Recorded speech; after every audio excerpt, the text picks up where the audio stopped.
Everyone thought he was just an ordinary student, but he is actually the strongest hero who defeated the Demon King, but he hides his powers. The great war between humans and the demons ended when the great hero Blade fought with the Demon King. The Demon King claimed that if the hero fails, all of humanity will be doomed. He summoned a meteorite from the sky, but the hero destroyed it with just a pebble charged with his spiritual energy. The two warriors then decided to end the fight with their full power and charged at each other. Their collisions destroyed the battlefield, and they were both equally matched to the very end. Neither of them could win, and with the last bit of their strength, they plunged their swords into each other's hearts and fell. They were on the verge of death, but Blade was happy that he managed to put an end to the war. Luckily, the hero had the durability of an old Nokia phone, and he survived getting stabbed through the heart. It took him a few months to recover, but he returns to his country once again as a seemingly regular boy, excited to be in a school for talented hero candidates. His only goal right now is to make 100 friends like Kami-san, so he cheerfully greets everyone on his way to the classroom and asks them to be his friends. The students think that he is odd, but in a good way, so they agree to be his friends. Blade is really happy, but just then, Ernest Fleming, the top student of the Hero Academy, comes there and starts lecturing him about being noisy in the corridor. She is doubtful when Blade introduces himself as a transfer student, but he doesn't mind and asks her to escort him to the principal's office. The person waiting for them in the office is not the principal, but the king of their country himself. Ernest immediately falls to her knees to greet the king, but Blade casually walks up to him like they are best friends. The king tells her not to be so strict and informs her that from today, he will be the new principal of the Hero Academy. Ernest is delighted to hear that and recites a whole speech about how glad she is to have him here, but he tells her to leave as he has business with the zebra-haired boy. Blade asks the king what he wants and learns that he wants him to regain his power as a hero. Blade doesn't want that because he has had enough of living as the hero, but the king insists, saying that the students here can act as his rehab. He knows that in the great final battle between Blade and the Demon King, both their powers were destroyed, but he is hopeful that with the correct training, Blade can awaken the power of the great hero once again. The king gives him no choice, and later Blade goes to the practical combat class. He approaches Ernest, who tells him that this is an advanced class and he must complete the basic training before that. Blade shows her that he has already cleared the basic test, and she can't believe it. He then approaches the freak circus of students and asks them to become his friends, while Ernest keeps screaming at him to come back. He returns and pats her head, making her face as red as her hair. She instinctively attacks him with her sword, but Blade dodges her powerful slash with ease. Ernest is surprised to see his reflexes, but then a blue-haired poker-faced girl comes there to call her and Blade to the teacher. She introduces herself as Sophie, and Ernest is surprised because she has never seen this talk. She is even more suspicious of Blade now and asks the teacher to let her test him. She first leads him to a practice dummy and tells him to slice through it to prove that he is strong. Blade says that it is no problem for him and uses his special sword technique while unleashing his spiritual energy. He attacks the dummy with his special move, Dragon Eater, and obliterates it along with the wall behind it. Blade is pleased with his performance, and just as his sword breaks, Ernest approaches him and asks what he is. He is shocked to see that his attack ripped her clothes and defeated all the students just because of the shockwaves. Later, as Ernest is eating lunch in the cafeteria, Blade joins her and even invites his friends over, but they refuse. Ernest reveals that everyone is afraid of her, but doesn't bother to explain why. Blade soon forgets what she was talking about as he begins hugging the food. Ernest then apologizes for mistreating him earlier and admits that he has talent. Blade claims that he has already forgotten about it since they are now friends, and she can't stop blushing as she hears this. Ernest can't stop thinking about having a friend even in her room when her sword suddenly starts doing paranormal activities. She recalls the time when she was young and the demonic sword her family kept safe enticed her and offered to give her power. She took it, and the curse of the demon changed her. The sword has been trying to make her commit arson, but Ernest subdues it with sheer willpower. The next day, she has a mock battle with the simp who uses a giant lance. Ernest defeats him easily, but gets carried away and almost kills him after the battle is over. She challenges someone else to fight her, and Sophie steps up for the task, telling her to get a grip. Ernest charges at her, but Sophie holds her ground against her. Ernest then uses a fireball on her, and after dodging it, Sophie admits defeat. After that, she challenges Blade, who is worried that she is too tired to fight him. She replies that she is fine, but just as she lifts her sword, the curse starts showing its symptoms. Blade catches her before she passes out and takes her to the infirmary, where the doctor says that she cannot cure the curse. Ernest wakes up soon enough, and even though the doctor forbids her from leaving the room, she claims that she is completely fine. Blade volunteers to keep an eye on Ernest, so the doctor lets her go. Though she acts like she doesn't need help, Blade can't leave her alone, so he goes to his secret facility at night and hacks into the system to learn that Ernest has the demonic sword Asmodeus. The next day, he asks her to talk to him in private, saying that he knows the secret behind her sword. He knows that the demonic sword has a will of its own, and that is why Ernest cannot completely control its power. Blade asks her the story behind it, and she reveals that the moment she touched the demon's sword, she was overwhelmed with the urge to destroy everything in her path, and she has been fighting those urges ever since then. Ernest knows that if she can challenge the demon with the sword and win, everything will be fine, but she is not confident about winning. Blade tells her that she doesn't need to worry, because even if she lets the demon free, he will deal with it. Ernest trusts him, and at night, she summons the demon Asmodeus, sealed inside the sword to form a pact with her. Her sword erupts in flames, and Ernest finds herself facing the demon Asmodeus, who refuses to submit to her without a fight. Both of them unleash their flames to fight each other, and Ernest summons her sword. The demon breaks his chains and shoots a Kamehameha at her, but Ernest counters it with her full power. She emerges victorious and drops from the sky, but naked as the fire tornado vanishes. Blade catches her and congratulates her for succeeding. Ernest is filled with confidence now, and the next day, she approaches other students first. Later that day, Blade is in the practical class again, fighting two clowns. He dodges their attacks without even looking at them, and Ernest tells him to stop disrespecting them so much. He looks at her and remarks that she looks different, but he can't figure out that it is because of her new hairstyle. Ernest is disheartened, but then quickly moves on and asks Blade to help Sophie train if no one else can match her. She reveals that Sophie is always by herself, and she never takes any action without being told, but she seemed comfortable around him during their first interaction. Blade goes to talk to her and says that he wants to train with her. Sophie replies that she only fights bare-handed because she was never taught anything else. Blade declares that he will teach her how to use his sword, and she asks him if that is in order. He replies that he just wants to help a friend, and Sophie twists her head to smile at him. He teaches her to channel her spiritual power into the blade. Sophie is a quick learner and has the basics down by the evening. She is content with her progress, but then throws the sword at Blade, and as he catches it, she strangles him and pins him to the ground, displaying her real skills. Later, Blade goes to the king, who is glad that the lonely hero has made some friends. He learns that Blade has befriended Sophie, and he reveals that she was developed as an artificial hero to surpass all the heroes in history by an underground society. The king claims that multiple clones of the original Sophie were made, and she was the latest prototype. Blade is furious as he hears this, but the king calms him down by saying that he took down the underground society and freed Sophie, but he could not free her mind. Blade feels terrible that his friend never had a normal life, so he swears to help her live like ordinary people, but he doesn't even know what normal is. To find answers about what normal teenagers do, he goes to different people and concludes that normal teenagers go on dates with their friends. He asks Ernest about what people do on dates, and she blushes as she thinks he is asking her out. However, as soon as Blade learns the answer, he rushes to the girls' changing room and invites Sophie to a date, and even though it is not a command, she readily agrees. The next day, Ernest and two other girls spy on Blade and Sophie during their date. Ernest is jealous as she sees them walk with arms linked, eat ice cream, do the Naruto run, destroy an arcade, and more normal date activities together. At night, they sit in front of a fountain, and Sophie asks Blade why he is doing so much for her. He replies that it is because they are friends, and Sophie wants him to know a secret since he is her friend. She reveals that she is a test subject who received artificial great hero powers. Blade is confused, and Sophie releases her energy, making the railing she is standing nearby all wiggly wobbly. The railing tightens around her and lifts her up, and she explains that the powers of the great hero can alter the laws of physics, but she cannot fully control them yet. She then drops to the ground and creates a huge crater, telling Blade that she can manipulate gravity to increase her weight by thousands of times. He gets up to talk to her, and Sophie shows him that she can even stop time.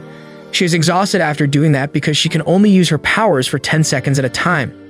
After hearing her story, Blade can't keep his identity a secret either and tells her that he used to be the great hero, but now he has lost his powers. He tells Sophie that he is to blame for her being experimented upon. Blade feels that his powers are like a curse, which did not allow him to have a normal life. Right from the age of 3, he kept fighting monsters to death and tried saving as many people as he could, but still, there were many who hated him because he failed to save a few people. Blade starts crying as he recalls his terrible past, and Sophie runs to him, saying that he should be proud of himself. She hugs him as she says that she has seen countless people in cities that were saved by the hero, but that does not make Blade feel any better. However, when she claims that she is glad to be an artificial hero and wants to become like him, Blade suddenly gets over his trauma. He and Sophie then promise each other that they will keep each other's secrets. The next day, as Blade is having lunch with Ernest and Sophie, his other friends join them. They are not wearing the school uniform now because they have been promoted to the advanced class and can dress freely now. Ernest reveals that the king recently declared that he was bringing a magical beast to the school, but Blade really doesn't care. Suddenly, the school building starts shaking and Blade realizes that the magic beast is here. He rushes outside with his food still in hand to find that the magic beast is a dragon that has gone out of control. Everyone is terrified of it, but Blade simply jumps up and brings it down with a light tap to its head. He assures his friends that this dragon is just a kid and he is acting up because he is hungry. He gives his food to the dragon and then pats it before realizing that everyone is staring at him.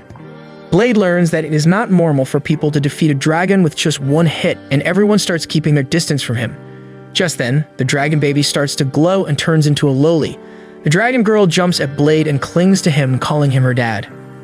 Blade does not yet realize that she is the dragon, and he tells her to stay quiet as he asks his friends where the dragon went. When both Sophie and Ernest tell him that the dragon underwent lullification, he is shocked. The dragon girl then hugs him again and asks him to play with her because she was quiet for 10 whole seconds. Blade has no choice but to adopt her, and he names her Ku.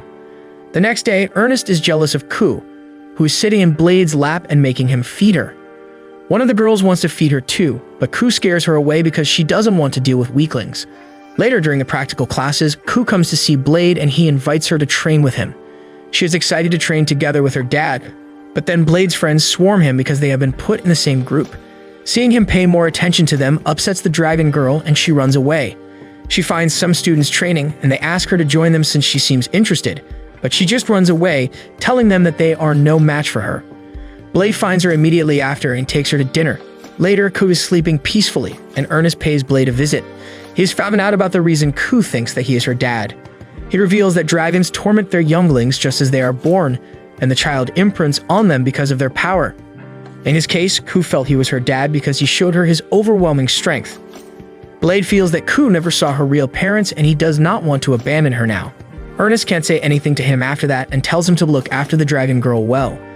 As Blade returns to his room after that, he finds Ku missing from her bed and locates her on the roof staring at the moon. He thinks she is lonely and asks her if she wants to make friends. She replies that dragons are strong creatures who don't need friends and then clings to Blade, saying that she still needs her dad. The next day, Blade leaves Ku with the king because he is the only other person strong enough to keep her in check, but she gets irritated by his prickly beard and runs away. Blade searches for her all over the school to find her playing in the room. She has made toys representing him, Ernest, Sophie, and his other friends. She lives out her fantasies of being cared for by all of them and imitates their mannerisms perfectly. However, that is not all because she has memorized the names of each student she has seen and Blade doesn't know most of them. He realizes that she wants to be friends with everyone and gets upset that he didn't notice it earlier. He walks out of his room and Ernest spots him looking terribly gloomy. Blade starts banging his head against the wall and Ernest stops him. She asks him what is bothering him and he reveals that while Ku needs friends, she cannot accept anyone as her equal unless they defeat her. He feels that he cannot help her, but Ernest tells him to stop being so mopey and ask his friends for help. The next day, Blade and Ernest go to the practice arena and request everyone to fight Ku and defeat her. The students don't think that is possible, but both of them get on their knees and beg them. Sophie and the rest of Blade's friends also come there to make the same request because they are also worried about Ku. The rest of the students have no choice, and they agree to fight the dragon girl. Later, all the students gather to fight against Ku of her dragon form, and the king also arrives there to enjoy the show. His assistant asks him if the dragon will acknowledge the humans if she is defeated by a group, and he believes that it will be fine because humans are so weaker than dragons that ganging up on one is not foul at all. After that, Ernest draws her sword and commands the students to be ready to fight the dragon. Most of the students just run away as Ku attacks them, but Ernest takes charge and attacks the dragon while yelling at others to stay in the formation. Upon her command, they flank Ku from both sides and shoot explosive arrows at her. However, their attacks are too weak to do any serious damage to the dragon, who just whips them away with her tail. While Ku is whooping serious ass in one corner of the arena, the healers are trying their best to get the injured back into fighting shape in another corner. As Blade watches the fight from the balcony, the king comes up to him and says that the students will fail. Just then, Ku breathes fire, and seeing her distracted, Sophie and Ernest launch a combo attack on her. They do some damage, but it is not enough to keep the dragon girl down. However, that was not their plan either. As Ku is recovering from their attack, she suddenly feels the ground crumble under her feet and falls into a pit. The king remarks that it seems like cheating, but Blade reveals that it is not because they did not set up the trap beforehand and the lance user Leonard dug the hole as the others were fighting. Even with this, Blade knows that the real battle only starts now.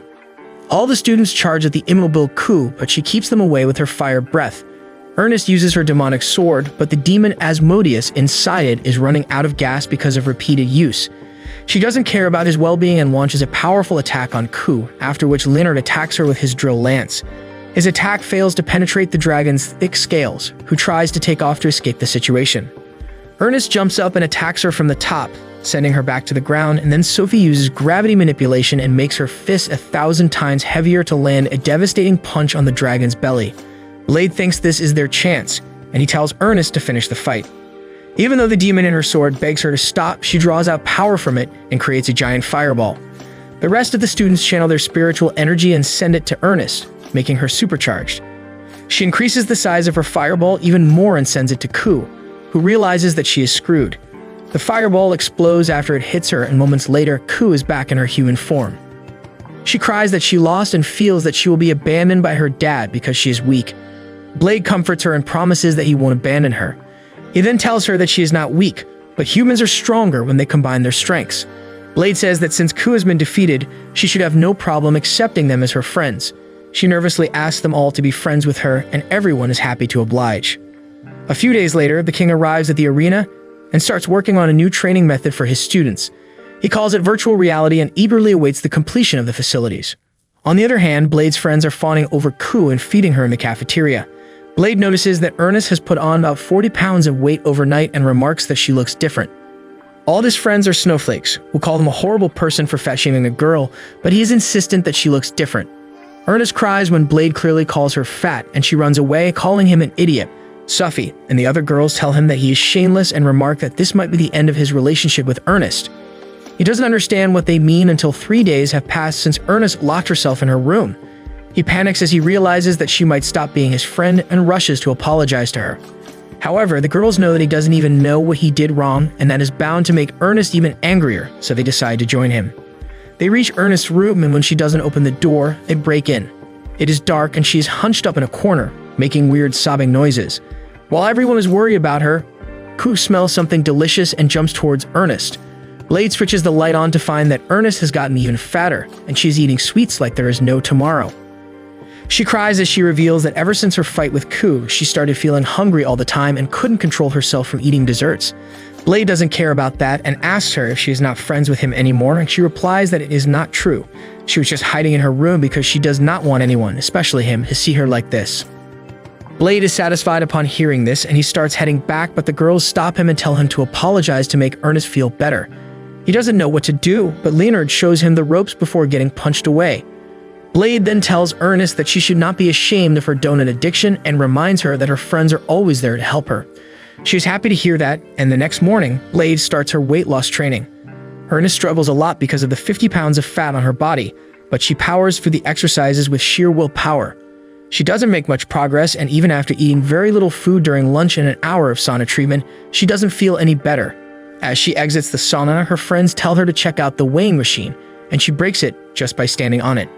She realizes that normal methods won't solve anything, so the next day she goes to the arena and asks Blade to help her because she is going to try something extreme now. With that, she draws her demonic sword and commands Asmodeus to consume her body and grant her power. Her body is covered in flames, and Blade can only stare at the giant flame pillar as she is consumed. Sophie and others also come running to the arena, and soon after that, Ernest appears before them in the form of a fire demon, and everyone hears the voice of the demon Asmodeus, who commends her achievement. He tells Ernest that only her first ancestor can achieve this form and asks her whom she wants to burn with this great power. She replies that she wants to burn her fat because she did all this for the sake of weight loss. Asmodeus is taken aback, but he realizes that she made the right decision because just being in the fiery form consumes 1 million calories per hour. Ernest laughs, saying that now she doesn't need to exercise for months, but then she starts feeling weak because of the high energy consumption. She collapses, and then her stomach starts growling. She claims that she is hungry and enters beast mode, where she wants to eat anything, even her friends. Ernest charges at them, but Blade uses a toned-down version of his special move and extinguishes the fire around her with his attack's wind pressure. He goes to comfort Ernest, who has now returned to her normal form, and as she opens her eyes, he praises her for doing well. However, she has not yet learned her lesson and starts eating like a glutton that very night, and her friends realize that she is a lost case. A few days later, Blade goes for a routine checkup with the school doctor, who informs him that he is getting better, but if he uses more than 30% of his true power, he will instantly die. He then returns to the classroom, and on the way, his friend Claire introduces a shy and nerdy girl named Maria. Blade remembers her from the time the students fought against Ku. He recalls how Maria was tripping everywhere and shooting fireballs in the wrong direction, and the poor girl feels violated. After having her self-esteem completely destroyed by Blade, Maria asks him for a favor. She wants him to kill her when she loses control of her powers. All of Blade's friends come to hear the gossip, and Maria reveals that she is actually not a pure human, but a human-demon hybrid. Blade had already sensed that much, and Maria feels at ease telling him that a great and sinister power sleeps inside her. Suddenly, her teacup breaks, and the tea immediately evaporates. She apologizes to everyone, saying this is what happens when she fails to control her powers. Maria says that while she has always kept her powers under control, she's been constantly failing to do that ever since her fight with Ku. Blade deduces that it was because the spiritual power of humans is different from the magic of demons, and since she got overwhelmed by the spiritual power, her magic circuit has been damaged. She affirms, saying that if her true powers are unleashed, she wants to be stopped. She claims to be all alone in this world as her parents are dead and she has no home either. She begs Blade to help her, and he readily agrees, followed by all of his friends who just want to hop on the power of friendship bandwagon. Later, Blade takes everyone to the arena and gets his friends to fiddle with the controls to cover the arena with the most powerful magic barrier. Ernest is not happy about him trespassing on school property, but he doesn't mind. He turns to Maria and asks her to unleash all her power that she has been holding back. She refuses to do so, but Blade assures her that nothing will go wrong. Even then, Maria says that she cannot release her powers, but when Ernest tells her that she was also saved from her demon thanks to Blade's help, she agrees. She disables her magic artifacts that seal her power one by one. Each of her bracelets and anklets reduces her power by half, and her necklace reduces her power to 1/10 of it. Ernest realizes that Maria is 160 times more powerful than her original form now, and she tries to stop her before she disables her necklace. A strong gust of wind blows her away before she can even reach her. Maria then starts moaning and screaming that the demon inside her is coming out, and Blade tells her to let it all out and trust in her friends. She does as she is told, and she transforms into a demon. However, as Blade looks at the strange mark on her forehead, he realizes that Maria was not just any demon, but the second coming of the Demon King herself. She immediately verifies his theory and laughs as she asks everyone to bow before the Demon King. Ernest immediately transforms into her fire demon mode and attacks Maria, who simply slaps her away. Leonard rushes towards her, and she eats him into oblivion just with a flick of her fingers. Sophie and Ku decide to go next. Sophie jumps towards Maria and grabs her before unleashing her most powerful gravity magic, while Ku transforms into a dragon. Sophie brings Maria to the ground and stops her from moving, but she passes out after a few seconds. In that time, Ku is charged her fire breath and attacks Maria with her full power, but she catches her attack and returns it to her. Ku is also defeated, like the rest of Blade's friends, and he is furious now. He charges at Maria as she declares that she is going to destroy the capital after dealing with him. He hits her with his sword still sheathed, and Maria asks him if he is joking before realizing that he doesn't plan to kill her. She tells him to fight seriously because he will be killed otherwise, before she uses her wind magic to smash him into the barrier. Blade finally draws his sword and attacks Maria again, but she can easily defend against all his attacks. As Blade takes a few steps back, she takes to the skies and decides to counterattack with fire magic. He barely blocks it with his sword, which shatters after taking too much damage, and Maria is impressed that he is still alive. In the meantime, Ernest is woken up and she walks to Blade, asking him to take her demonic sword instead. Blade picks up the sword, and the demon Asmodeus tells him that while it is against his principles to do this, he will serve him because of his master's command. Maria remarks that he is holding a nice sword, and she expects the fight to be more amusing now, but Blade replies that he will end the fight with one attack. He gathers his spiritual power and charges his sword up with it. Asmodeus is nervous because he cannot handle this much power, but Blade tells him to stop whining about everything. He combines the demon's flame with his power and launches a powerful fire slash at Maria. She blocks it with a shield, saying that this is not enough to defeat the Demon King, but then suddenly, her shield starts to crack. As she is overwhelmed by Blade's great power, she asks him who he is, and he replies that he is just an ordinary student right now. His attack destroys Maria's shield completely, and the powerful shockwave from it also destroys the barrier surrounding the arena. The battle ends and Blade is glad that no one died. However, he has used up too much power in the fight and collapses soon after that. The next day, he wakes up in the hospital, and the doctor comes running to him immediately. She hugs him as she cries that he almost died. If she was even a minute late, he would have left the world for good. She scolds him, saying that he promised to not put his life at risk after his final fight, and Blade apologizes for making her worry. He then asks about everyone else, and the doctor replies that all of them are safe, including Maria. When Blade goes to school the next day, he finds that the Demon King variant of Maria has already gathered many fans. He greets her and almost calls him the great hero in front of everyone, but he stops her from revealing her secret. She plans to use this fact to keep blackmailing him, and Blade begs her to not do that. She replies by asking him not to call her Maria because she is a different person. He asks for her name, and she replies that she has none. She walks away, and seeing her so friendly with the students, Blade goes to confront the king with his friends. The king replies that he always knew Maria's true identity and still allowed her to enroll in this school. He reveals that Maria's mom was a human who has passed away, and her dad was the Demon King, whose current condition is not known. Blade gets some horrible flashbacks as he remembers the Demon King, his archenemy. Later, they find that the Demon King personality of Maria has become quite popular and has earned the nickname Mao. Blade's friends think that she is too dangerous, but Ernest says they cannot do anything since the king has taken full responsibility for her. Mao adds that her powers are also sealed, so she is nothing more than an ordinary girl right now, and that is why she has no choice but to attend the school. She doesn't mind getting chummy with Ernest and other girls, and she says that living life as a normal girl seems exciting. Ku is still afraid of her and hides behind her dad, and Mao tells Blade that she is ready for a rematch with him whenever he wants. She then leaves with her girl gang, and Claire wonders if Maria and Mao are two different personalities like Bruce Banner and Hulk. She wonders why Maria has not shown herself since Mao came out, and she is worried about her friend. At night, after Blade tucks Ku into bed, he hears his window open and finds Mao outside. He asks her what she is doing here, and she replies that she wants to go on a date with him.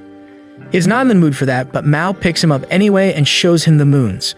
She claims that Maria always stared at the ground, so she never truly admired the beauty of the moon, and she wants to do things differently. Blade asks Mao how old she is, and she replies that she gained awareness 5 years ago. But despite that, she doesn't want him to treat her like a child. She tries to show her womanly charms to him, and when he doesn't give a reaction, Mao sighs, saying that the only reason she is at this school is because she is attached to the great hero who defeated her. She declares that she is just like any other magical beast that craves only strength. That is why she respects and adores Blade, who is stronger than her. She sits next to him, saying that even though he is much weaker than before, she still likes him. She holds his hand, saying she is attracted to him, and Blade is taken aback. Mao then repeats her words, saying that she doesn't understand much of her feelings but wants to spend a lot of time with him. Blade replies that rather than talking about the complicated love stuff, they should just head to the arena and slug it out. Mao tells him that he is in no shape to fight her, and she cannot even remove the magical necklace that restrains her power. She reveals that Maria's consciousness is hiding inside her, and she is trying her best to keep her powers sealed. Blade wants to know more about Maria, and Mao reveals that despite being a timid girl, there were many negative emotions bottled up in her heart. She faced a lot of discrimination and bullying from humans because she was a demon. Even though her mother believed in her father, Maria could not do that, and after her mother passed away, she was left confused. Maria wondered if her father was really a good person, and she ultimately blamed him for all her misfortunes. Mao claims that she was the alter ego born to help the poor girl escape from her mental trauma, who might never return to take control of her body now. A few days later, one of Maria's friends from the Married Club, Elise, comes to Blade's group and tells them that the necklace that seals Mao's power is not a sealing artifact. She is ready to bet her life on that and explains what she has found out about it. Elise believes that the necklace is a recording device with a message from the person who gave it, and Mao recalls that it was given to Maria by her mom. Elise warns Mao that playing the recording might bring Maria back, but it can also completely destroy her existence. She is amused by the idea and gives permission to play the recording despite the risks. As Elise activates the pendant, Claire says that it is a sad thing that only one of Maria's two personalities can survive, but Mao is not bothered by it.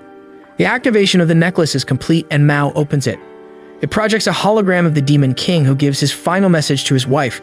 He apologizes to his wife for leaving her behind, but says that is necessary since he has to fight a powerful enemy. He wants to tell her that he cannot let her be involved with his fight when she is pregnant, and he asks her to deliver a message to their unborn child when she is old enough, telling her that he is dead. Lastly, the Demon Lord says that he will always love his wife and his child, even though he may die soon. The message ends with that, and Mao starts crying. She declares that she is barely controlling her body right now, and soon Maria will take over it. She asks her friends to call Maria's name so that she can come out and asks them not to hesitate about her death. They shout Maria's name, and immediately she falls to her knees as her personality changes. Claire and Elise comfort the crying Maria, and everyone is happy that she is betting. The bonus good news is that Mao was not destroyed either because Maria wanted to coexist with her.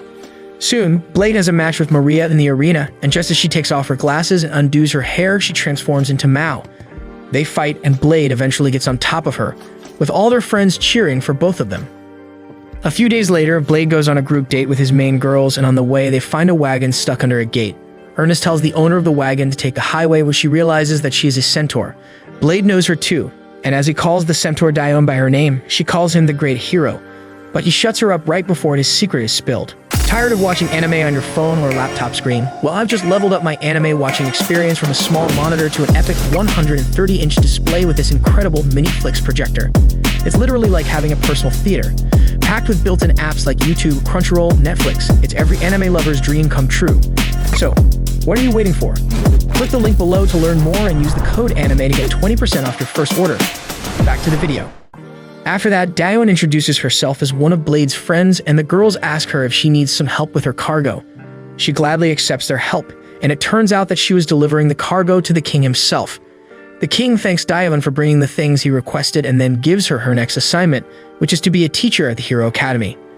Ernest thinks that is too sudden, but the king asks her to confirm with Blade about Dione's abilities and qualifications. With that, he dismisses everyone, and Blade fears that Dione will accidentally reveal his secret someday. On her first day as a teacher, she decides to start by showing off her abilities to her students. She has huge cubes of enchanted iron in front of her, and she charges at them with her lance. Dione's attacks pierce through the metal cubes and create holes big enough for her to pass, and as the remaining metal melts, the students get flashbacks of the Marineford War from One Piece. After turning dozens of blocks into lava, Dione is satisfied and says that they should start the class now. She first introduces herself as Dione, the Demon Spear, and Ernest realizes that she is the general of the cavalry troops. Everyone is shocked to hear that, and Dione clears her throat as she says that she is nothing special compared to the great hero. Ernest starts connecting dots and thinks that there is some relationship between Dione, Blade, and the great hero that he is keeping a secret. Claire and other girls also realize this, and they try to get Dione to spill the beans in the sauna room. They butter her up with massages and body wash. But just as she is about to break, Blade barges into the girl's room. While Ernest panics upon seeing him there, one of the tan girls thinks that he has the mental age of just a 5-year-old and shows him what she is packing under the towel, and just as she predicted, he isn't even fazed. Dione suddenly remarks that Blade was really 5 years old when she met him, and before he can shut her up, Mao comes from behind him and stops him from interfering. They get into the pool, and Dione starts her story. She says that when she first met Blade, he was like a feral raccoon and tried to eat her, thinking that she was a horse. She still has the bite marks on her bottom and shows them to the girls. Dione then continues her story, saying that she trained for many years, finally joined the great hero's party, and even let him ride her into the battlefield. She gets upset as she states that the hero did not let her join him in the final battle against the Demon King. She took it as a sign that she was not strong enough and has been training to become stronger ever since then. Several days later, as Blade and Ernest are returning from the market, she asks him more about his relationship with Dione. He wonders what to say when a giant bird flies over the city. Ernest is shocked to see a sacred bird of the continent over their city and wonders what it is doing here. Blade says that is no big deal since the sacred bird won't attack them, but he couldn't be more wrong. As soon as the bird spots a moving wagon, it pounces on it. Everyone panics and runs away, and Ernest tries to draw her sword to fight against the giant bird. Blade tells her to calm down, and she puts her hands in the air so that the bird doesn't consider her a threat. The bird then flies to the sky, where its partner is waiting for it. Ernest wonders what is happening because the sacred birds are not known to attack humans, and Blade points out that they seem to be interested in the wagon and not in people. He claims to know the person responsible for this, and it is none but the king himself, who is sitting on the giant cargo Dione brought him the other day. Ernest soon rushes to the king's office and demands to know what he has been hiding from them. She is furious that the city was attacked because of his shady plans and demands an explanation. He asks her why she blames him, and Blade tells the king to stop playing games and spit out what was in the wagon that Dione brought to him. He replies that it was just the egg of the sacred birds, and Blade is furious as he asks him how he could steal an egg. The king's assistant tells him to explain the situation properly, so he starts at the beginning. He says that there are 2 conditions for the egg of the sacred bird to hatch. The first is to keep it at a height equal to that of the sacred tree, and the second is to keep it exposed to the light of the setting sun as it hatches. The king then states that the two sacred birds seem to be first-time parents, so they have no idea about hatching eggs. He claims that he just wanted to help hatch the egg, but that was just an excuse. The truth is that he wanted his students to face the sacred birds. However, he is sure that the egg would not have hatched if it were left to the parents, and tasks Ernest and Blade to hatch it if they want to become heroes. He says that the correct time to hatch the egg is tomorrow evening, and they have to take it to the desired height by then. The next day, all the students are assembled and Blade addresses them as their commander. He declares that today they will fight against the sacred birds, but their mission is not to win but to only stall for time. He explains that since the parent birds are in a frenzy, they may destroy their egg if they find it with humans. That is why they have to keep the egg hidden from them all day, and as soon as the sun sets, they will lift it with a makeshift elevator to make it hatch. Blade tells his friends to keep faith in themselves, and then Ernest signals the start of the battle. The students go to the city, where the crazed birds are picking up wagons and tossing them aside. Leonard leads his group and climbs walls like a lizard to attack the birds, but he misses his chance to strike and falls face first. The tan girl Jessica follows him and attacks one of the birds, and one of her friends comes to defend her from the bird's counterattack. However, it isn't really useful, and they are forced to retreat after making the birds angry. Blade brings the rest of the students to the scene just then, and they tie the bird with iron ropes and attach them to buildings. However, the bird has never skipped winged day and it flies away, carrying the buildings with itself. The second bird is still active and Ku attacks it with her fire breath, but it does no damage. After she is taken down, Blade turns to Maria and asks her to let Mao out.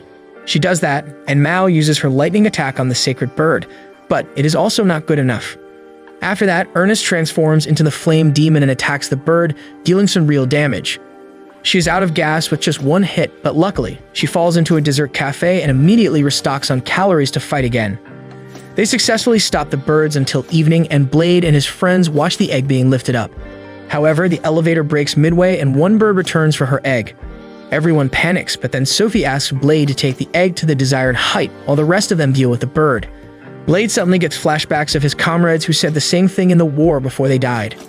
Ernest snaps him out of it and asks him to trust them. He is cheered up and runs up the tower, but keeps falling behind because he doesn't have much power. Luckily, Dione comes to his aid and lets him ride on her back. They soon reach the egg, and Blade finds that he can barely lift it, so carrying it to the top of the tower is out of the question. However, Dione has enough power for both of them, and she carries Blade and runs to the top while he holds the egg. As they place the egg on the nest there, the king congratulates Blade, calling him the hero. As he replies that he is no longer the hero, the second bird starts approaching them. Blade is spent, and the king declares that it is his turn to shine now. He stands on the wall and addresses the sacred birds, saying that once his life was saved by one of their kind, and today he is going to repay that debt. His assistant thanks Blade for letting it happen, and he pats the king on the back, saying that he should have told him the truth from the beginning. Doing that distracts the king, and the sacred bird hits him, and he bounces off the egg and falls down. As Blade supports the egg, the bird flies towards him, more furious than ever.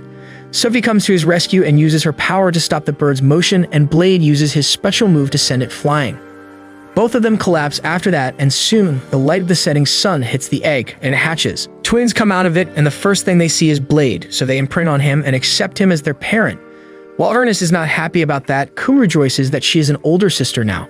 A few days later, the birds learn to fly, and Blade and Ernest go on a ride. Ernest can't control her bird well, and it runs wild, while Blade has it perfectly under control. Ku also flies with them, while the parent birds watch them from the tower top. Blade laughs, saying that he has made even more friends now. Soon after that, the virtual reality training facility is completed, and Blade and his classmates are sent inside it to play PUBG in real life. Blade wanders alone in Dark Castle, his sword stained with the virtual blood of his friends. He has defeated and killed everyone before he came across him, and then he faces Sophie, who claims that she always wanted to face him without holding back. She wants to know if she can defeat him with her full power, and he tells her to give it a try. Sophie charges at him and stops the flow of time to land powerful punches at his critical organs. As the time starts flowing again, Sophie finds that Blade has not taken any damage at all. He grabs her throat and pins her to the wall before releasing the technique he was using to make his body incredibly hard. He reveals that he had activated it before she froze time, and that's why her attacks were useless. With that, Blade stabs Sophie and she falls dead. As he watches over her dead body, he complains that he should have no need to do this after he has retired from being a hero. He then gets up and calls out the king, asking him to stop whatever witchcraft this is. The king pops up on a small screen next to him and laughs as he says that this is virtual reality and there is no need to hold back here. As he says, all the people Blade killed disintegrate and get logged out of the VR game. On the other hand, Ku and Mao are fighting each other with full power, and they both die in virtual reality and get logged out.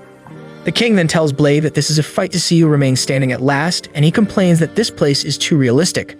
He thinks that at this rate, some idiot is bound to think that the real world is also virtual reality and attack random people there. The king says that they can't let that happen and pulls a lever, suddenly changing the theme of the game from PUBG to Fortnite. The king then declares that the last man standing will get the right to use the virtual reality as he pleases, and Blade sighs as he comes out of a candy cottage. In a nearby location, Leonard charges at Ernest, who slashes him down mercilessly. It seems like she has been possessed by all serial killers in the world at once and mercilessly tears apart Leonard.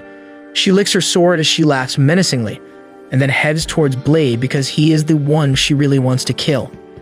Meanwhile, Blade is watching his friends fight in a tag team match. Claire and Jessica are fighting against the boys who are confident that they won't lose to them now because they never have before. However, the girls manage to catch them off guard and take them down one by one. Just as they are celebrating their victory, Ernest comes there. She ignores the girls completely and approaches Blade, saying that she never knew killing was so much fun and he is her next target. Blade replies that he had once promised to stop her in case she went berserk, and he decides that it is time to cash in on that promise. He draws his sword and creates thousands of wind blades by swinging it around, and Ernest loses even before she can reach him. Blade wins and then logs out of the game to find his friends surrounding him. The king laughs, saying that the results were just as he predicted. While everyone is not surprised by Blade winning, Ernest is crying in a corner because she can't believe that she lost control so badly. When Blade reminds her that she was really creepy, she is angry at him. The king laughs, complimenting himself for thinking about such a wonderful idea. Ernest lashes out at him, saying that his brilliant idea put them through a lot of trouble. In the meantime, Blade goes to the VR controller to claim his reward and use it as he pleases. He inputs the data of the most powerful monsters in it, and the king remarks that it might be too much for him to face in his current condition. However, Blade plugs the king into the VR room he just created as revenge on behalf of all his friends. The king falls asleep, and Blade requests his assistant to keep respawning him no matter how many times he dies till nightfall. The king finds himself surrounded by terrifying monsters and realizes that he is doomed. Later that day, Blade and his friends eat lunch, and the two boys look too gloomy because of their defeat. Ernest wants to know what happened, and Blade tells her that he witnessed the fight live and the girls have really improved, while the boys were too complacent and careless, so they let their guards down. They are hurt by his words and leave the cafeteria without eating, but Blade thinks that it is for their own good. They stay mopey for the entire day, and at night, Blade goes to talk to them. He asks them what the big deal is if they lose to the girls once, and they reply that they can accept a defeat from anyone but not them. They reveal that they have a crush on Jessica and Claire, and that is why losing to them is unacceptable. Blade doesn't understand the concept of having a crush or romantic love, and he is lost even when the boys explain it to him in detail. Just then, Ku barges into the room and says that if they are so worried about it, they should just grow stronger, as women are attracted to strong alpha males. They think she is right and wonder how they can get stronger, and Ku has the answer for that too. She asks them to train under Blade, who will surely make them better. On the other hand, the girls are also having a night out, and Claire and Jessica are still worried about the two boys. They don't understand why they are running away from them after losing just once, and Claire suggests that they can lose against them on purpose the next time. Everyone thinks that is a terrible idea, as it will shatter their fragile egos completely, and just then, Ku makes her entrance, telling the girls that they should get stronger to make the males fall in love with them. The girls really don't care about getting the boys to fall for them, and they wonder how to make them feel better. Ernest says that letting them win out of pity is unacceptable, and she volunteers to train them. The next day, Blade begins training the two boys to push their limits. Soon the day of the rematch arrives, and as they log into the virtual reality game, they promise to win this fight and confess to their crushes. Everyone is gathered around to watch the rematch, with Blade and Ernest taking on the roles of referees. They signal the start of the fight, and Jessica and Claire attack the boys, who deflect their attacks and use their spiritual energy to push them back. Ernest asks Blade if he taught them to use their spiritual energy, and he replies that he just made them realize that they were always using it unconsciously. One of the boys uses wind magic to push Jessica away, and the second one tries to finish her off, but she stops him by using fire magic. Blade asks Ernest if she taught her how to use fire magic, and she replies that all the girls pitched in. Claire finishes one of the boys with her heavy mace, while Jessica freezes the guy who has a crush on her before hitting him with the good old thunderbolt. He dies with just a light tap after that, and the match is over. After logging out of the game, they shake hands and the boys accept their defeat. They swear that they will grow stronger the next time they meet each other. Claire and Jessica reveal that all the girls came together to teach them fighting techniques, and the boys complain that it is not fair. Ernest gets angry upon hearing that and complains that they were also taught by the superhuman Blade himself. She is even more furious because she heard their plans of confessing to the girls after winning and asks them if they cannot confess unless they are the stronger ones in the relationship. Ernest steals a glance at Blade, who doesn't understand what she is talking about and starts crying, saying that it is unfair. A few days later, the girls find a cute-looking robot on the academy premises and they gather around it because they have never seen anything like that before. Ernest wonders what it is and why it is here, and the robot suddenly projects an image of Blade. Meanwhile, Blade is training his aura, and as Ku leaps at him, she gets tossed away by the aura. She asks him what he is doing, and he simply replies that he is strengthening his body and aura so that he can use more of his true power. Just then, the girls arrive there with the robot, and Blade attacks it immediately as he sees it. Ernest is furious that he destroyed the robot that was looking for him, while the other girls are upset that they lost their robot friend. They pester Blade about his actions, and he replies that the robot is a pesky thing called the Guardian that can patch itself up no matter how many times it is destroyed. He wonders what it is doing here, and in the meantime, the robot scans Ernest and updates its system in her image. The robot suddenly transforms into a female cyborg, and as everyone stares at her, she asks Blade if he likes her now. She claims that she programmed herself so that he would like her and feel like protecting her, but he wants to know who she is. Instead of replying, she charges up an attack and Blade reacts immediately, blasting her with his special moves again and again until she is completely destroyed. Ernest lashes out at him for hurting a girl, but he says that the cyborg will be completely restored in no time, which according to him is not a good thing. Just as he predicted, the girl reforms herself, and before Blade can finish her off this time, Ernest stops him. The cyborg girl then gets up and tells Blade that she is in order to eliminate him, and right now she is in her data collection phase. Claire approaches her and asks her if she would like to join their class, but she refuses, saying that she is not programmed for doing such things. She adds that while she is not her target, if she stands in her way, she will also be eliminated. Claire doesn't mind the threat and tells the cyborg girl that she can always learn new things. She reads the code number on her chest and decides to name her Iona because of it. Claire then offers Iona to study with the rest of them, and they can help her come up with a strategy to defeat Blade. She accepts her offer and shakes hands with her. Soon the meeting to eradicate Blade starts, with Blade present in the audience. Ernest asks Iona why she wants to kill him, and she replies that it is because he trespassed in her home and violated her body again and again. Blade gets labeled as an S-grade molester, but he explains that he just fought the robot, who was guarding the library, to get access to some valuable information. Ernest asks him to elaborate, and he replies that he went to the forbidden part of the library to get information about the demon Asmodeus. Ernest can't stop blushing as she realizes that he did it for her, but then Iona says that he had trespassed her territory many times before that and destroyed her dozens of times. The girls call him the enemy of womankind, and Blade leaves the room while sulking. Sophie joins him and he rants out his feelings to her, claiming that he only broke into the library when he was the hero for really important reasons. He says that the Guardian robots have their spirits in another location, so destroying their bodies doesn't kill them. Back in the classroom, Elise declares that Iona can never defeat Blade because he won't hold back on her, as she can regenerate endlessly. Ernest knows that is true, and she blushes as she claims that Blade can be ruthless at times. Iona ignores her and then reveals that she took the form of a human woman because she felt that he would hold back against her then. Ernest and Claire find her too cute for doing that, but Elise interrupts them, saying that she has a plan to defeat Blade. She suggests installing Iona's soul in her body, and then Blade won't be able to attack her with the intent of killing. The next day, they face each other in the arena. Blade is ready to destroy Iona, but she tells him that her connection to the server has been physically cut off, and right now, her soul is within her body, so she cannot be repaired if her body is destroyed. Blade is taken aback by learning that Iona is not immortal anymore, and she takes this chance to attack him. She uses her full power punches and sends him crashing into the wall, and then taunts him, asking if he will fight back. Blade is about to finish her with his special move, but Iona doesn't even bother to guard. He realizes she will die if he attacks her and drops the sword to switch to using normal wind pressure with his hands. That is not strong enough to defeat Iona, who sees a chance to counterattack and dashes behind Blade before hitting him with a 100-punch combo. She then pins him to the ground and deals a heavy blow that shatters the arena floor beneath them.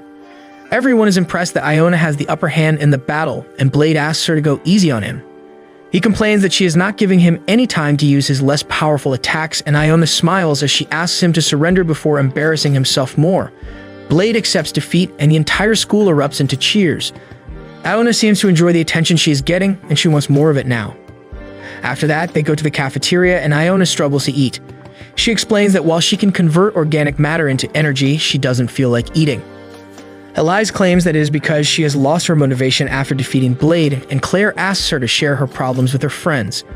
Iona replies that in times like these, she used to go to her mother's system, who gave her new quests to do. Now she has reconnected herself to the server and tried to contact her mother, but she is refusing to connect with her since she ditched her duties and ran away without permission. Iona claims that she is feeling insecure without a master and asks Blade if he can become her new master. He refuses despite her heartfelt requests, and Iona tells him that if she doesn't find a master in due time, she will self-destruct. She explains that to prevent Guardians from going berserk without a chain of command, they are equipped with a self-destruct feature. Everyone panics, and then Elise checks into Iona's system to find that they have about 3 days before she explodes. Blade decides that he has no choice and accepts becoming Iona's master so that she doesn't explode. The next day, as Blade is playing with Ku in the garden, Iona brings them food while wearing a maid uniform. Blade says that the getup is unnecessary, and she replies that she will take it off the next time. He remarks that it feels like he has lost his freedom because of her, and just then, Sophie appears out of nowhere to agree with him. She is sulking, and Blade asks her to speak her mind. She asks him if it is a command, and he says it is. This makes Iona jealous, as she wants to be commanded by her master too. Sophie is even more furious now, and she accuses Iona of taking her place on the show. She claims that she is stealing her traits, like her expressionless face and the need to be commanded all the time. Both the girls start arguing and challenge each other to a competition to see which one is more suitable to serve Blade. The next day, Sophie greets Blade wearing cat ears, and Iona has a similar plan of impressing him by wearing fake bunny ears. He doesn't want to deal with either of them, and the girls decide to face each other in a staring contest. They challenge each other to a fight later, and Blade stops them before they can use their powers. They follow him into the bathhouse too, and later, they insist on watching him sleep. Blade is too bothered to even tell them to get lost and tries to sleep as they watch over him. Sophie and Iona think that they will not reach the conclusion of their fight soon. Iona claims that she will be happy if they continue fighting because she enjoys hanging around with friends. She explains that she was always alone while guarding the library, and Blade was the only one who ever paid her a visit. Sophie has a similar story and says that Blade was the one who helped her connect to the world. The girls then admit that they enjoy the rivalry between them and become good friends. Blade hears it all, and he is happy for them. A few days later, as they sit down for lunch, Blade senses something odd with Iona and asks her to show him her self-destruction counter. She does as she is told, and Blade finds that the counter is still progressing. He realizes that having a human as her master wasn't enough for Iona, and now there are only 20 hours left before she is destroyed. He asks her what she wants to do, and Iona replies that she wants to be with everyone for as long as possible. And after that, she will go to an isolated place for her self-destruction. Everyone comes together to throw a farewell party for the cyborg girl, and Sophie tells her to enjoy it to the fullest. They put on a show for her, and she really enjoys it. However, Blade is missing from the party, and Ernest cannot find him anywhere. Soon, only 1 minute is left for Iona to explode, and she goes to the arena for that. She puts a barrier in front of her so that her friends can't get in harm's way. She thanks Sophie and everyone else for being kind to her. She claims that while she never understood humans before after being with friends, she feels like she has become a human too. She wishes everyone farewell, and as the counter approaches 0, she cries, asking them to not forget her and give her regards to Blade. The counter reaches 1 and then 0, and everyone braces for an explosion, but nothing happens. As they wonder what is going on, a strong gust of wind pierces through the floor, and Blade comes out of it, wondering if the party is already over. Ernest drags him out and asks him where he went, and he replies that he went to see the mother's system. He explains that he managed to persuade her with some force, and she accepted Iona back into the server. She immediately verifies it, saying that her connection to the mother has been restored and she is no longer going to explode. Everyone is happy to hear that, and Iona looks at Sophie for advice about what to do now. She tells her that she already knows that, and the cyborg girl starts crying as she rushes to hug Blade. A few days later, the students have a battle royale to test their skills against each other, but as usual, Blade enters the fight and single-handedly defeats everyone. Only Leonard is left standing to face him, and he is confident that he won't lose so easily. He puts up a shield to stop Blade from attacking him as he charges his drill lance. Everyone cheers on Leonard, but he is waiting for the command from Ernest to fight. She doesn't have any hopes for him and wonders how the mysterious last person is standing. Leonard loses faith in himself as he hears that, but thanks to the cheering from Maria and others, he manages to gain some confidence and charges at Blade, who dodges his attack and defeats him in the blink of an eye. Everyone leaves the arena disappointed in him, but Leonard is not sad about that. However, as Ernest runs to have lunch since the match is over, he feels himself being shattered. Blade offers him his hand, and as he gets up, he laughs sadly that he stands no chance against him. Maria watches him from a distance, and she looks bothered by his circumstances. At night, Leonard thinks that he cannot defeat Blade, but he still wants to do that to win Ernest's heart, so he immediately starts repairing his lance for the next fight. The next day, as he is resting in the park, Maria comes to him and asks him how long he is going to laugh like a fool after being defeated. He replies that she won't understand, and she says that it is frustrating to always be behind Blade, and one day she wants to stand by his side because of her abilities. Leonard asks her if she likes Blade, but Maria nervously replies that she was only talking about him as a rival. He feels better after hearing her answer and says that now he's a bit more confident in himself. Maria apologizes for butting in on his private matters, but claims that she did not like Leonard putting himself down because of his defeat. He thanks her and swears to defeat Blade to get Ernest's attention. Just then, Elizabeth pops out of nowhere and tells Leonard and Maria that they can be as hopeful as they want, but that won't help them defeat Blade. She says that she can help them come up with a plan that will make it possible for them to defeat him, despite the difference in their powers. Soon, all of Blade's friends form a committee to defeat him, with Leonard as its leader. He addresses them, saying that everyone here has the desire to defeat Blade in their hearts, no matter their reasons. Sophie and Ku disagree with that because they are satisfied as long as Blade is happy. Leonard is disheartened to hear that, and he asks if anyone has any plans. Jessica says that they should attack Blade in his sleep, and Claire suggests poisoning him. Ernest says that it is cowardly, but Elise says that it is not. She compares Blade to the armored Titan and says that they must use any trick they can to defeat him. Ernest wants to become the attack Titan, face him head-on, and challenge him with weapons he is not comfortable using.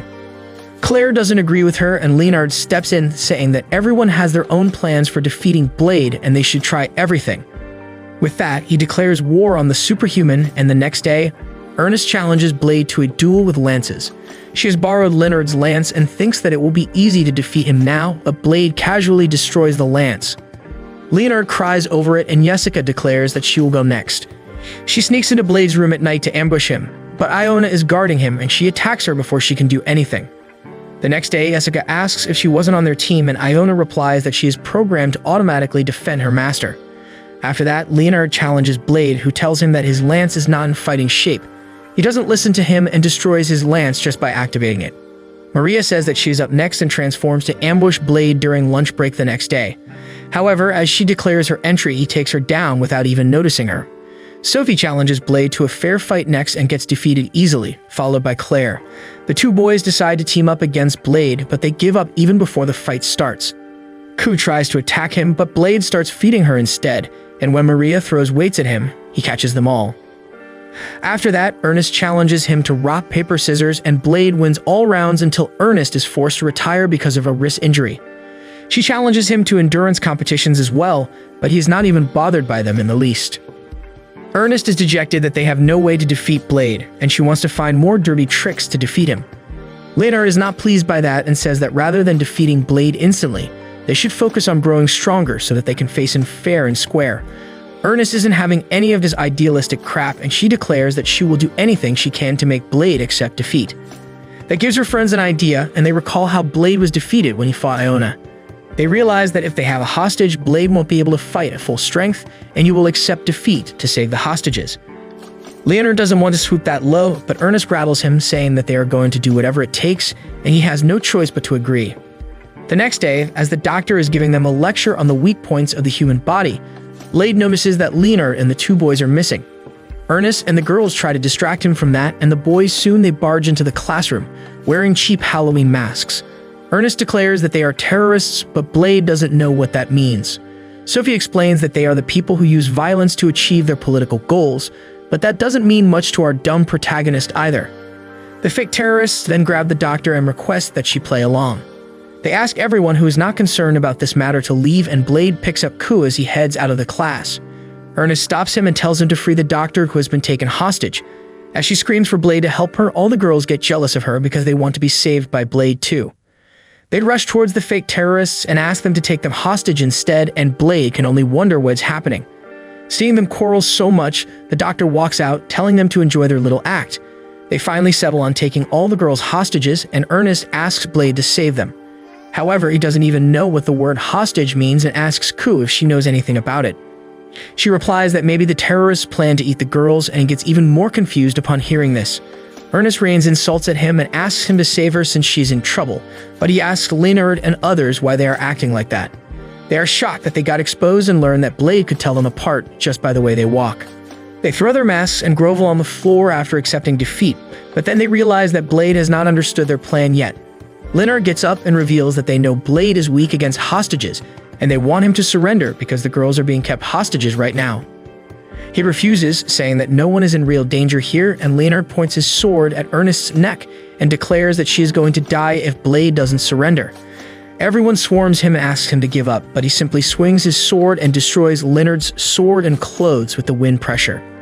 Ernest is furious that their plan failed and declares that since it has come to this, they should directly attack Blade. She transforms into her fire demon mode, and everyone joins her as they attack Blade. Their combined attack doesn't do anything against Blade, who defeats them all easily and then asks them what this is all about. He thinks that they were just doing some live-action role play and asks them if he did his role well. Soon after that, Blade and Ernest spot a girl celebrating her birthday in the cafeteria. He is amused by the sight because he never got the chance to celebrate his birthday. Ernest wants to celebrate it, but she has no clue about the date, so she calls an emergency meeting of the girl group. Dione joins them and says that they have no idea how old Blade really is, but estimates that he must be around 17. She only knows the date he was found by the king and says is the next month. Sophie reveals that she heard Blade was given his name because he was holding a sword when they found him, and the girls laugh at the king's naming sense. After that, Ernest wonders what they can gift him, but she has no idea what he likes except curry. Suddenly, the king arrives there and declares that gifting Blade curry on his birthday is not a bad idea, but they must go above and beyond to prepare a special curry for him. The next day, he leads all the students through a special mission. He says they will now go to the royal pantry, telling them that this is a new part of their curriculum and they have to cook and eat delicious food now. However, as the gate to the pantry opens, it teleports them to a dense forest. As the students wonder what is going on, the gate shuts on them, and the king declares that it will not open till they have consumed 11 billion calories in total. Blade thinks that this is a survival challenge, and Ku can already smell delicious ingredients all over the forest. The king remarks that she is right, and when he called this place a pantry, he meant that it is full of natural ingredients which include ferocious beasts. He wants the students to take them down and eat them, but Blade thinks that it is too hard for the students. However, Ernest is determined to hunt down the monsters, and she leads everyone, leaving Blade surprised. They set up a camp, and then Jessica lures a monster towards a trap. Leonard, Claire, and Maria are waiting there, but as soon as the beast spots Claire, it starts chasing after her. Leonard tries to take it down but fails, so Maria lets Mao out, and she takes the beast down with lighting magic. They take it back to their campsite, where a group of students immediately start cooking it, while others use the skin from the monster to make leather. The rest of the students are also busy helping out or preparing for the future, and Blade is happy to see that. Later, he takes a dip and thinks that the king came up with a good exercise this time. Soon, Ernest joins him and she starts asking him about his childhood and any important celebrations he remembers. Blade replies that all he remembers is fighting non-stop because his life was always in danger. Ernest takes this chance and tries to make a move on Blade, but before she can do anything, Claire, who was watching her, rushes and separates her from him. As time passes, the base evolves almost as if they were playing Clash of Clans. Now it looks like a medieval town, and Iona declares that they have met 47% of their calorie consumption quota already, and they can reach the goal soon. However, the king also learns that they are making good progress, so he decides to sprinkle a little twist in between. He throws out quest papers, telling the students to gather all the ingredients in the papers. Everyone is fired up to read the list of new ingredients, but Blade wonders how these things are different from what they have been doing in the past. Ernest and the girls, on the other hand, know something, and they are eager to complete the king's quests. They first enter a cave where the forbidden cabbage grows. It attacks them with tentacles, and as Ernest cuts them down, she declares that she will roast it right here. Sophie stops her because they need the cabbage raw, so Ernest commands everyone to attack the forbidden cabbage. The boys run over Blade in their excitement, and as they fight the cabbage monster, he wonders why they are so excited. Soon, they obtain the forbidden cabbage and then move on to their next ingredient, which is boxing corn. Blade draws his sword against the giant corn cob wearing boxing gloves, but Sophie tells him that it won't be tasty if he doesn't follow the rules. She gives Blade his gloves while Maria reads the instructions that say that a match must be won against the boxing corn to capture it. The match starts and Blade thinks that Sophie or Iona will be better suited to fight a boxer. However, there is no rule that allows substitution, and as Blade is busy talking to his friends, the corn sends him crashing with a punch. Blade returns for revenge, and after a fierce match, he manages to defeat the corn. After that, they collect some monster tomatoes and demon chilies that are so spicy that they make the cyborg girl cry. The next ingredient is giant sunflowers that can shoot solar beams at anyone that approaches their field. Muriku and Elise go to collect them, but they get attacked first. This enrages them, and Marie lets out Mao so that she can fight alongside Ku to take down the giant sunflower. After capturing all the food-type Pokemon, Blade and the gang reach the location of a giant carrot. As everyone worries about how it retaliates against being harvested, Blade goes ahead and uproots it. However, as soon as the carrot starts screaming, he has to back away. Ernest reads the instructions and finds that the giant carrot cries when being uprooted and curses everyone hearing its voice. Iona volunteers to uproot the carrot since curses won't affect her. She pulls out the giant carrots and everyone covers their ears, and the curse scream kills all life in its range. They use the sacred bird chicks to teleport them back to the base, and Blade claims that he doesn't like carrots, but doesn't mind them in a dish. Ernest is relieved to hear that, and he wonders why. Soon, they have a great feast, and the king joins them to commend them for their hard work. He reveals that, thanks to the efforts of the students, the population of monstrous ingredients has decreased a lot, which is a good thing for the ecosystem here. He tells them not to worry about the ingredients going extinct and to be ready to collect the final ingredient tomorrow. The next day, everyone gathers around the giant tree in the middle of the forest, and Iona claims that this place has the highest energy reading and that the king of ingredients is nearby. Soon, a giant bull-like monster arrives there, and Sophie reads its instruction manual, which just says that the bull is tough and delicious. The king laughs from the distance, saying that the beef from the monster will be really delicious, but just as Blade gears up to fight it, a much bigger monster arrives at the scene and eats the bull in one bite. The king is shocked to see the giant monster there and says that its meat is also quite delicious, so he asks the students to hunt it down. Blade thinks that it is too much for them, but Ernest and the rest of the students disagree. They believe that if the monster meat tastes good, they have no choice but to hunt it down. Ernest transforms into the fire demon and leads the students in the fight. Everyone combines their powers and launches non-stop attacks at the monsters. Heavy hitters like Sophie, Ku, Mao, and Iona also do their best, while healers deal with the students injured during the fight. Ernest uses a powerful attack to take the monster down, but finds out that it was not enough. It is the monster's turn to attack them, but Leonard uses his barrier to protect his friends. Ernest gives her sword to Blade and asks him to finish the monster. He knows what to do, but he also knows that his body won't be able to handle the power needed to defeat the monster. He turns to Mao for help and explains that she will serve as the vessel for his spiritual power. She accepts the suggestion, and Blade starts transferring his power into her. Mao complains that this method is too slow, and she gives him a sloppy kiss to extract his power quickly. Ernest screams at them to hurry up, and then orders everyone to attack the monster again.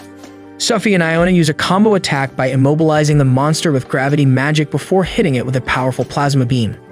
That does serious damage, but it is still not enough to take the monster down.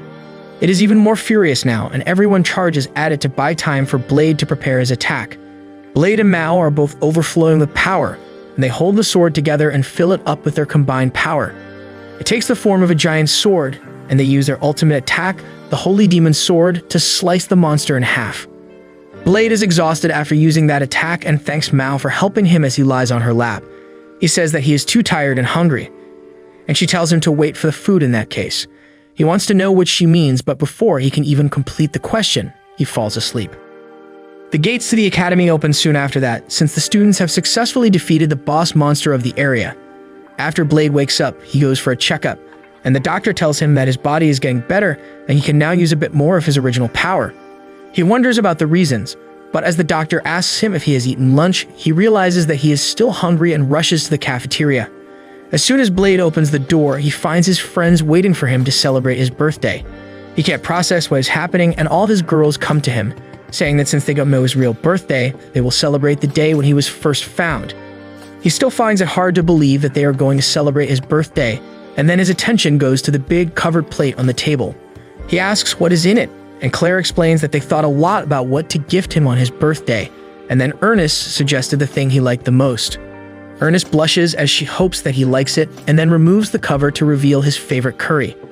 She explains that all the ingredients they collected in the royal pantry were used to make this curry, and it is the most gourmet food that was ever made. As Blade stares at the food with childlike enthusiasm, Cain also arrives at the party. He asks the birthday boy to eat the food, and as Blade takes the first bite of the curry, he shivers while trying to hold back tears. He says that a wise man once told him that boys never cry, but the king dismisses it as toxic masculinity and tells Blade that it is okay to cry on special occasions. Blade cannot stop his tears as he eats the curry, and he thanks everyone for doing so much for him. He cannot even speak because of his feelings and thinks that this is the moment he has been reborn into this world. Soon after that, Blade teaches the two boys in his group how to use his special move, Dragon Smash. Only one of them has learned it based on the rough directions Blade gave, and he is too proud of his actions. Just then, Sophie arrives there with a sword, and the boys ask her if she is interested in smashing too. She doesn't say anything and simply pulls out her sword to unleash a real Dragon Smash, stripping and shocking the boys. However, they hear Sophie's voice coming from another direction, and before they know it, they see two Sophies in front of them, attacking each other. Blade is ready to fight, but the apparently original Sophie tells him that this is her fight, and she will protect him. The imposter backs off, and just as Ernest arrives with other girls, she realizes that she can't win and vanishes using a hurricane as a decoy. Everyone wonders how there can be another Sophie, but little do they know that she is not the only one. The imposter goes to her hideout, where 4 more of her clones are waiting. They are numbered from 1 to 5 and all have different personalities. The only thing they have in common is their urge to kill and destroy. The girl who went into the academy is number 1, and she claims that she went ahead only to collect information and learn something from the enemy. Number 2 asks her what she means, but before she can explain it using words, she kisses her. I don't know what tag to give to this situation. Apparently, kissing is a method to transmit information among the clones, and number 1 kisses all of her clones to tell them about Dragon Smash. Just by sharing her memories, they also learn how to use it, and as they try it out, they destroy their hideout.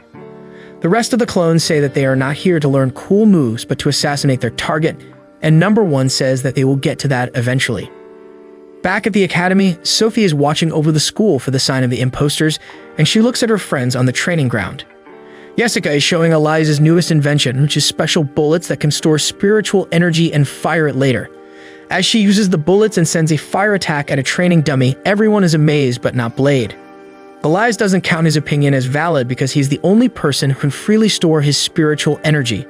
She yells at him that doing so is difficult for normal humans, but thanks to the special bullets she has created, anyone can store spiritual energy and activate it whenever they need it. Suddenly, one of Sophie's clones arrives there and Blade approaches her to ask what she wants to learn.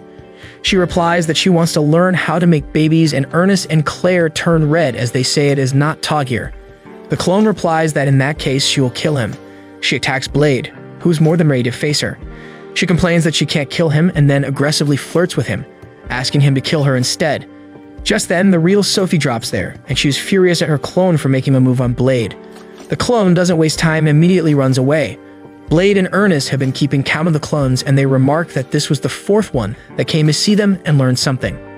Later, as they have lunch, everyone wonders who the girls are. Blade only cares that they are passionate about learning, and Ernest remarks that they seem to be Sophie's sisters. She suggests that they should all join the academy, and her friends point out that she has started to lack common sense because of Blade's influence. Ernest immediately returns to her normal self and asks the students what they think about it. One girl replies that the clones seem to be here to kill Blade, but that doesn't surprise anyone. Ernest says that she always attacks him with the intention of killing him whenever they train, and everyone else agrees. They gang up on the girl who gave the answer, and Blade tells them to let her be at ease. The girl adds more to her answer and says that the clones are different from everyone because they want to get close to Blade by pretending to be Sophie and killing him sneakily. Ernest suddenly realizes that the clones are assassins, and Sophie falls to the ground on realizing that everyone around her is so dumb that they didn't notice it earlier. Blade says that he had figured it out from the start, and Sophie says that he doesn't need to worry about anything because she will protect him. Meanwhile, in the hideout of the clones, number 5 is excited that it is her turn next. As everyone is fooling around, their creator calls them and tells them to kill a great hero to prove that the artificial hero project was a success. Number 1 promises that they will do so because that is the sole reason they were created. At night, as Blade is sleeping peacefully, Sophie enters his room and Iona almost attacks her, mistaking her for one of the assassins. She knows that Sophie is worried about Blade, so she asks her to sleep over, but she refuses and starts walking away. Iona assures her that she will protect Blade at all costs, and she replies that she will also do her best to protect him. She walks outside and finds clone number 1 there. Sophie tells her to give up because she won't be able to kill Blade, but number 1 says that it is the only goal of her life. Sophie reminds her that the artificial hero project was abandoned with her as the last prototype. She tells Number 1 that the rest of the clones have many imperfections, and their bodies have suffered because of that. Number 1 says that she knows it, but that is no excuse to not follow their command. She claims that they will certainly kill Blade, and Sophie attacks her. She pins her to the ground, but she cannot deal the finishing blow because she pities her clone. Number 1 gets off and starts walking away, but not before telling Sophie that she must also realize that her destiny is to be with them. She asks her to join them so that they can kill the hero together. The next day, everyone goes to the virtual reality training ground and they find Number 5 there, who is a chippy clone of Sophie. She angrily tells everyone that she is not Sophie and even reveals that there are only 5 of them. She is flustered by the mess she caused and declares that she will destroy everything. As Number 5 attacks, Blade runs away along with other students because he is having too much fun. Suddenly, something hits him from behind and he falls to the ground. Number 5 takes advantage of this chance and lands thousands of devastating punches on Blade until he dies in virtual reality. As he wakes up in the real world, he asks everyone about Number 5, and they reply that she left happily because she thought she killed him. Elias says that their plan to trick the assassins using virtual reality is a success, and Ernest hopes that they don't realize it. Unfortunately for them, Number 5 realizes that Blade tricked her, and she returns for revenge. As he runs from her while she destroys the school building, Iona suggests to Blade that they should head to an empty place to fight. Just then, another one of the clones comes there and attacks him. He barely dodges her attack, and then Iona goes to taunt the 2 girls by twerking in front of them. Somehow her methods work, and the girls are really furious, and Blade lures them to the location where Ernest is waiting with some magicians. She tells them to use their full power against the clones since they won't die so easily. They hit the girls with their full strength but manage to take down only one of them. Ernest sends the other one flying with her fire magic, but then Number 5 launches a surprise attack on her. Blade comes to the rescue and blows her away with magic. Iona suggests that they should capture the clones now, but then the 2 girls get up again, and they hold hands and activate their artificial hero powers to create a black hole. Iona tells everyone to evacuate as the black hole starts to suck everything inside. They hold onto the pillars, and Blade tells them to wait for 10 seconds, as that is the limit of the clones' powers. They collapse after 10 seconds, but the black hole is still active. It sucks 2 girls in, and Blade saves them from getting turned into cosmic spaghetti. Suddenly, Sophie arrives there and uses gravity magic to create a second black hole that neutralizes the first one. She succeeds in doing that within her 10-second window, and Blade catches her as she falls to the ground. Just then, the remaining 3 clones arrive there and take away their injured comrades before giving Blade a stare down. Sophie wakes up in the hospital at night, with Blade by her side. He gives her some apples as he tells her that no one died or got seriously injured. Sophie is glad to hear that, and then Blade asks her to tell more about her clones. She replies that they have all been recently created from the same source material and technology as her and imbued with artificial hero powers. Sophie claims that while she was rescued by the king, the new girls have no one to help them. Blade says that he wants to be friends with her clones too, and believes that Ernest was right when she suggested letting them enroll at the academy. Sophie shudders as she replies that it is not possible because the artificial heroes were created just to destroy him. Their brains were altered to make them completely dedicated to their mission, but Sophie was rescued before her mind could be altered. She cries that her clones can't disobey the orders of their creator, and Blade hugs her to comfort her. He stays by her side the entire night but falls asleep, and then Sophie goes missing without telling anyone. Blade and his friends immediately go to the king's office, where he reveals that he got a letter from Sophie saying that she is withdrawing from the academy.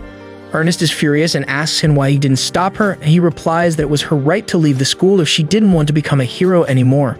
She is still furious, but Blade calms her down because he knows that the king is not feeling good about it either. Ernest then promises that they will go and bring Sophie back, and Jessica has already found out the list of their hideouts. Before the students can rush into the danger, the king tells them that the reason Sophie left alone was that her friends didn't get their hands dirty. He claims that the only way to stop the clones is to kill them, and that is why Sophie went to face them alone. The king respects the girl's decision and tells the students to think long and hard about their next step. However, Blade has already made up his mind and he is ready to look for Sophie.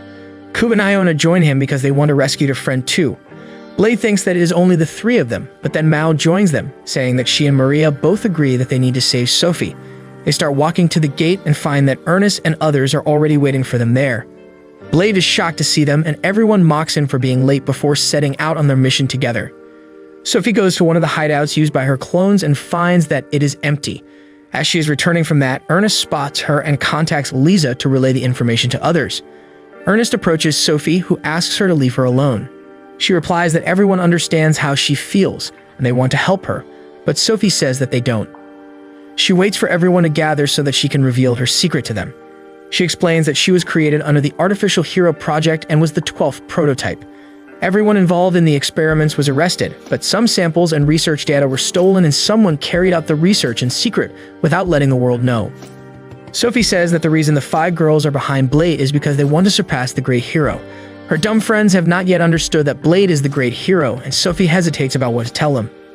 Luckily, they are as creative as they are dumb, and Ernest suggests that the clones want to test their powers against Blade, who is a superhuman in every way, because if they cannot defeat him, they cannot hope to match the hero. Blade is fine with that explanation and lets it be. Sophie then apologizes to her friends for causing so much trouble for them and adds that her past has finally caught up to her. She was always doubtful if having fun and making friends were okay for her. She always felt like an imposter living among real people, and that is why she wants to return to the darkness she came from.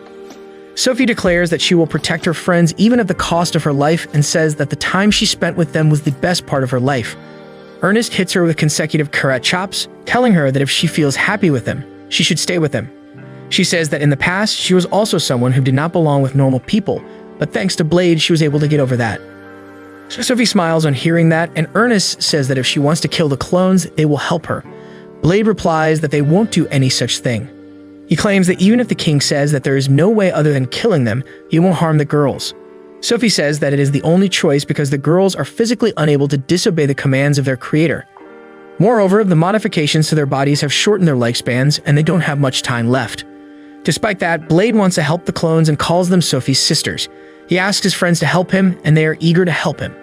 He then goes to Sophie and asks her to give her life to him, and she agrees without a second, much to Ernest's distress. After that, Blade turns to Elize because she is the only one with the capacity for good ideas, and she smugly replies that she already has a plan. On the other hand, the clones are in a secret hideout. Numbers 4 and 5 are not feeling well, and number 1 volunteers to dispose of them if they can no longer move. They get up on hearing them, saying that they still have a fight left in them.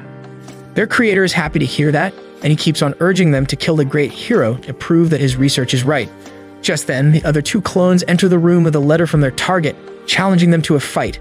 Number 1 takes the challenge and decides that it is time to finish it once and for all.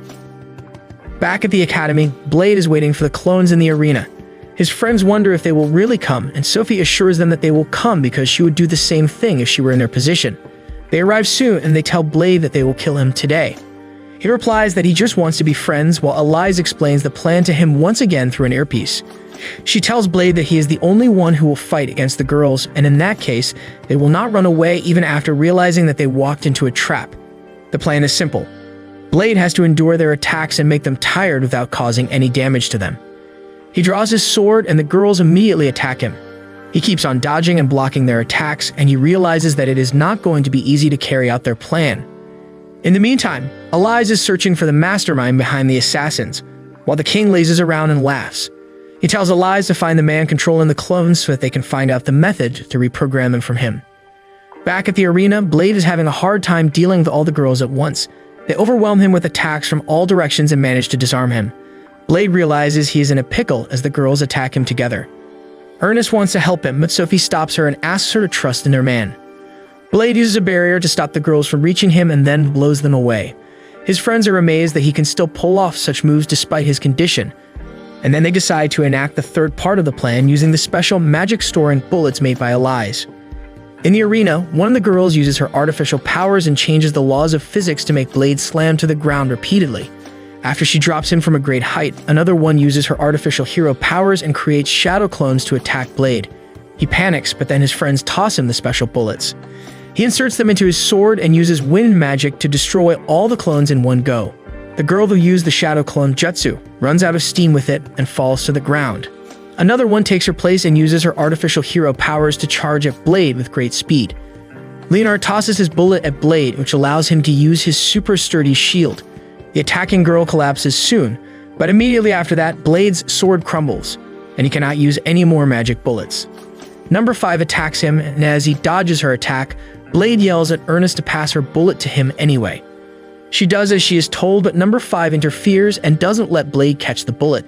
Sophie decides that it is her chance to support Blade, and she uses her time-freezing abilities to sneak into the arena. She picks the bullet and then helps Blade escape from number 5's attacks. She then asks him to use her powers to fight, and he accepts the offer. As number 5 uses her special move and sends energy punches towards him, Blade counters with a powerful storm and makes her run out of steam. Another clone gets ready to fight and attacks Blade with a powerful beam using her sword. He activates Ernest's power using his hands as the medium, shoots a powerful fire attack, and counters the incoming attack. The destruction caused by the attack forces everyone to run away, and as the smoke clears, Blade finds himself face to face with number 1, the last remaining clone. He waits for her to attack, but she doesn't do anything and tells him that her time is over. Her hand plops out on the floor and she collapses. Blade runs to support her, and number 1 tells him that their lifespan was only 14 days, and this sunset is going to be the final thing they see. He panics and contacts Elise for help, who has found out the lab where the girls were created. She tells Blade that the girls were lucky that they made it to the 14th day with the terrible way they were made. Soon, Claire comes to the site and tries healing number 1, but her power doesn't do anything at all. Elise says that it is not possible to save the girls with healing magic. She has already found out the creator of the clones and believes that he was dead long before they came into this world, so he never gave them any direct orders to kill him. Blade panics and asks her if she can do anything with her sharp brain, and she replies that while she can reprogram the clones, there is no time for that. Blade is devastated, and then Sophie comes to him and requests to gather all her sisters together. She calls number 1 and she says that there is a way to save them. She does not even want to live because she failed to complete her orders, and Blade tells her to keep living so that she can grow strong enough to surpass him. All the girls are still barely alive, and they reply that his idea seems fun. Sophie asks number 1 to use her artificial hero powers and then asks Blade to take control of them and send the souls of the girls into her body. He does as he is told and transfers the consciousness of all the girls into Sophie. He gets admitted to the hospital after that, with both his hands severely injured. Sophie comes to visit him, but based on her facial expressions, Blade can tell that she is number 1. She affirms and then tells him to get better so that she can kill him soon. Blade just smiles at her, and then number 1 lets Sophie take control of the body. She smiles as she claims to be glad that Blade is doing fine. He asks her how she feels about having more personalities than the Moon Knight inside her, and she replies that it is bothersome, but she manages it somehow. A few weeks later, the king orders a giant magical beast to help his students train. The small fries are useless against it, and even Ku cannot take it down in her dragon form. The king only laughs as he enjoys seeing the students struggle, and the women with him say that the monster is too strong for the students. It defeats Ku easily, and then Ernest launches a barrage of fireballs at it until her demonic sword goes limp. Her attacks have no effect on the monster, and then Leonard attacks it only to get flicked away. Sophie catches his lance and uses the powers and personalities of all her sisters to attack the monster. However, the only thing she destroys is Leonard's lance. Mao and Iona attack the monster after that, but their attacks are useless too. The monster roars, and the king's assistant says that it was a bad idea to bring it here, but he doesn't stop laughing as he tells her to wait for the main star to enter the show. Just then, Blade drops from the sky and lands a powerful blow on the monster's head, taking it out for good. He lands on the ground, catches his plate of curry, and starts eating almost immediately, because nothing can faze the greatest hero of all time. If you like this video, you will love this lonely loser who gets reincarnated to become the strongest hero.